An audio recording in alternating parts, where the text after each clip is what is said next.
Hello, this is the Haunt Informer, and today I'm talking about the customer experience at haunt attractions.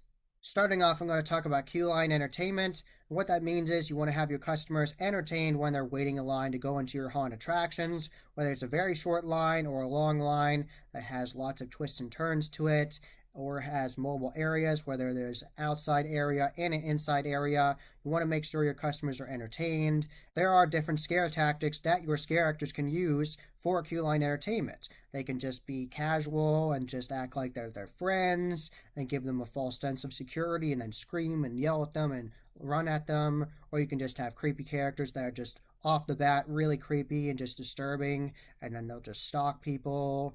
And you can have all kinds of different characters, and you can have characters that crawl on the ground, or you can have characters that chase people. You could even have a chainsaw guy in the Midway area if you wanted to. You can have actors walking around with prop hammers and prop axes and all kinds of prop melee weapons like a baseball bat with like barbed wire on it or nails. You can do all kinds of cool things like that. And you definitely want to put your actors that are really good at improv in your queue line entertainment, because you want them to be able to build off of people and have people have a really good time. And if they see a bug, they can incorporate that into their skits, or if people say certain things to them, they can incorporate that. And that really sets a really good tone for your haunt attraction, because then your customers are like, wow, it's so good already. I haven't even gone the haunt yet. How good could it be inside?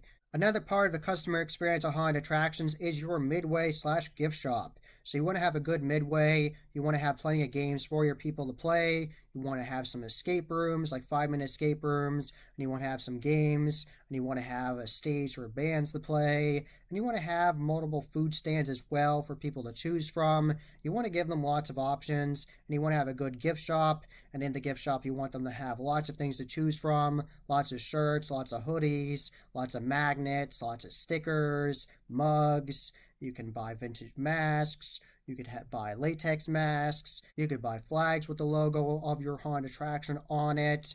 You can have all kinds of cool things. You can have beanies. You can have hats. You can have necklaces. You can have flashlights. You can have lighters with your name on it. There are so many things you can have in a merch shop. Something I found out some haunt attractions do is they actually contact different vendors at haunt conventions, and they say, hey, we really like your art. Can we feature it in our merch shop? And they make exclusive products for them, like exclusive art. And I think that's really cool. And that would make the experience for the customer better, because not only do they have lots of cool merch to look at, they also have some interesting art pieces they can look at as well and purchase if they want to. So there's lots of cool things you can have in your merch shop, and you definitely want people to have a good experience in it. It doesn't matter how small your gift shop is, you can have lots of cool products and just make people really happy. Another thing you can do to add to the customer experience at haunt attractions is having a horror museum.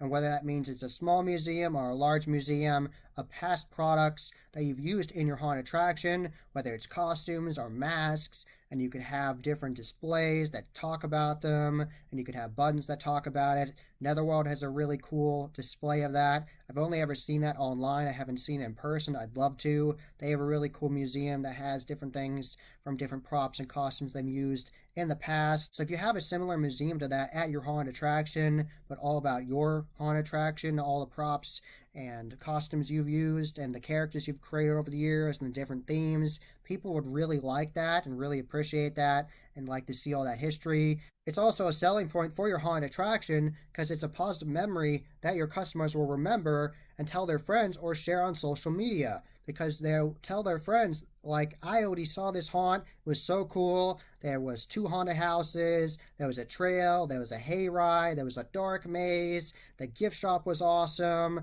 I did an escape room. A 5-minute escape room was so fun. There was so much to do. The Midway was great. There was some games in there, and there was lots of food options. I tried some of the food, and it was good.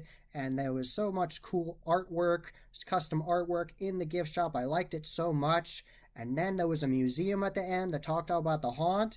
And it's just so much that you are selling to your friends and on social media. There's so many positive things to talk about. So for the price of admission, you're not only getting a couple haunt attractions, you're also getting a museum and the atmosphere of the Midway and the food vendors and everything. and it's just a really cool environment. That's why I like going to haunted attractions, because no haunted attraction is exactly the same. They're all different. They all have their own unique setups, and I like seeing all the different things they have. That was the Haunted Informer. Hope you enjoyed. Subscribe and hit that bell icon so you get a notification every single time I put up a new video. Give this video a thumbs up and share it with your friends. And I'm on social media. I'm on Instagram, Facebook, and Twitter. You can find all those links in the description below. And as always, happy hauntings.